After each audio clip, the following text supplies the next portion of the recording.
এই যে ঘৰখনত ৰাখা এই কথাবিলাক আমি জানিব লাগিব। আচল এৱাৰনেছ হ'ল মোৰ মতে সেই এৱাৰনেছবিলাক যেতিয়া আমি নিজৰ ঘৰখন যেতিয়া ঠিক কৰি ৰাখিব পাৰিম তেতিয়াহ'লে আপুনি জানিব যে আৰু বেলেগে এৱাৰনেছ নালাগে। এৱাৰনেছ প্ৰথমেই হ'ল আপোনাৰ ঘৰৰ লক্ষীগৰাকী কথা বলছে গাঁৱৰ টাইবেল গাঁও আমার চারটা ব্যুরো সকল সদস্য একটা সিএলএফ সবাই উপস্থিত আসলো। তাকে আজকের মিটিংয়ে আমরা সিদ্ধান্ত নিয়েছি এবং আমরা লোকাল থানা লোকাল বিডিও আমরা বিডিও স্যার এরপরে আমরা সদর থানার ইনচার্জে দিছি এসপিরে দিছি ডিসিরে দিছি একটা কিছু দিছি এক্সারসাইজ উপস্থিত থেকে আমরা লোকে যে সহযোগিতা করছে থানা আমরা লোকে সহযোগিতা করছে আমরা তারা কইয়া গেছে যে তারা আমরা লোক পূর্ণ সহযোগিতা করব। আর যদি পূর্ণ সহযোগিতা না করে আজকের দিন থেকে আমরা যত দিন এই পৃথিবীতে বাঁচিয়া থাকবো ততদিন আমরা এই মদের বিরুদ্ধে সংগ্রাম করিয়া যাইব আর সংগ্রাম চালাইয়া যাইব। এই বলে আমার বক্তব্য আমি শেষ করলাম। আমাদের অঞ্চলে মদ গাঁজা বিক্রি বন্ধ করতে হবে। আমাদের অঞ্চলে মদ গাঁজা চলছে না, চলবে না। আমাদের অঞ্চলে গাঁজা বিক্রি চলছে না, চলবে না। আমাদের অঞ্চলে গাঁজা বিক্রি চলছে না, চলবে না। আমাদের অঞ্চলে মদ বিক্রি চলছে না, চলবে না। সিএলএফ তথা বিও এসএসজি ওনাদের উদ্যোগে আজকে এখানে মাছঘাট কালী মন্দির স্থিত একটি বিশেষ বৈঠকের ব্যবস্থা করেছিলেন।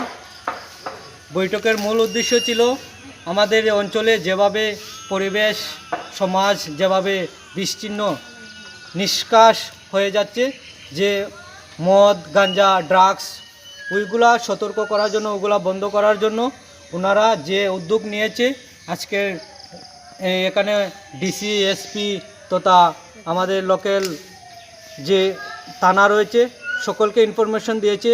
তো আজকের এই সভা এখানে লোকাল আউটপোস্টও ছিল, আমাদের তাপাং ব্লকের অফিসার ছিল, বিডিও স্যারও ছিলেন, তৎসঙ্গে এই এক্সাইজের ইন্সপেক্টর উনিও নিজে এসেছিলেন।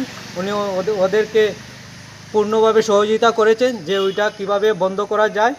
আর বিশেষ করে যেটা তার মূল উদ্দেশ্য হলো যে সমাজকে রক্ষা করা, যেভাবে মাদকদ্রব্যের নেশাজাতীয় যত জিনিস দ্রব্য আছে সেগুলো বন্ধ করে সমাজকে সুরক্ষিত, প্রতিটি পরিবারকে সুরক্ষিত করা, সমাজকে সুরক্ষিত করা, গ্রামকে সুরক্ষিত করার লক্ষ্য নিয়ে ওরা আজকের এখানে সভা এবং তার সঙ্গে একটা মিছিলও করেছিলেন। সেই মিছিলে অনেক এখানে হাজার হাজার মায়েরা উপস্থিত ছিলেন, আমাদের ইন্দ্রগড় জিপির মা মাসিরা উপস্থিত ছিলেন। সবাই পূর্ণ সহযোগিতা করেছেন যে না ওই গ্রামের মধ্যে আর ওই রকম চলবে না, এবং যারা মদ বিক্রেতা রয়েছে, গাঁজা বিক্রেতা, ড্রাগস বিক্রেতা রয়েছে ওনাদেরকে পূর্ণভাবে ওরা হুঁশিয়ারি দিয়েছেন। পূর্ণ সহযোগিতায় আইনের মাধ্যমে সহযোগিতায় ওরা হুঁশিয়ারি দিয়েছে বিগত দিনে যাতে আমাদের এই অঞ্চলে এই গ্রামের মধ্যে এরকম না হয়। এর জন্য আমিও ওনারা যেভাবে পদক্ষেপ নিয়েছে এর জন্য অনেক অনেক ধন্যবাদ জ্ঞাপন করছি আমাদের মহিলাদের সকলকেই। আমাদের সব মহিলারা এসএসজি সিএলএফ তারপরে 4টা বিও আছি, আমরা সবাই মিলে আমরা একটা মিটিং গঠন করছি যাতে আমরা গ্রামের ছেলে মেয়েরা সুন্দরভাবে সুষ্ঠুভাবে চলতে পারে। স্বাস্থ্যের কারণেও আমরা এটা পদক্ষেপ নিয়েছি যে মদ খাইলে যে স্বাস্থ্যেরও ক্ষতি রোগ আক্রান্ত দেখা দেয়। এরপরে আইলো বাল্য বিবাহ, 14 বছরের বাচ্চা বিবাহ হয়ে যায়, 17 বছরে 18 বছরের ছেলে মেয়ে, এরকম যাতে সবাই সুন্দরভাবে চলতে পারে এটার জন্য আমরা সবাইকে নিয়ে আমরা এই মিটিংটা শুরু করছি।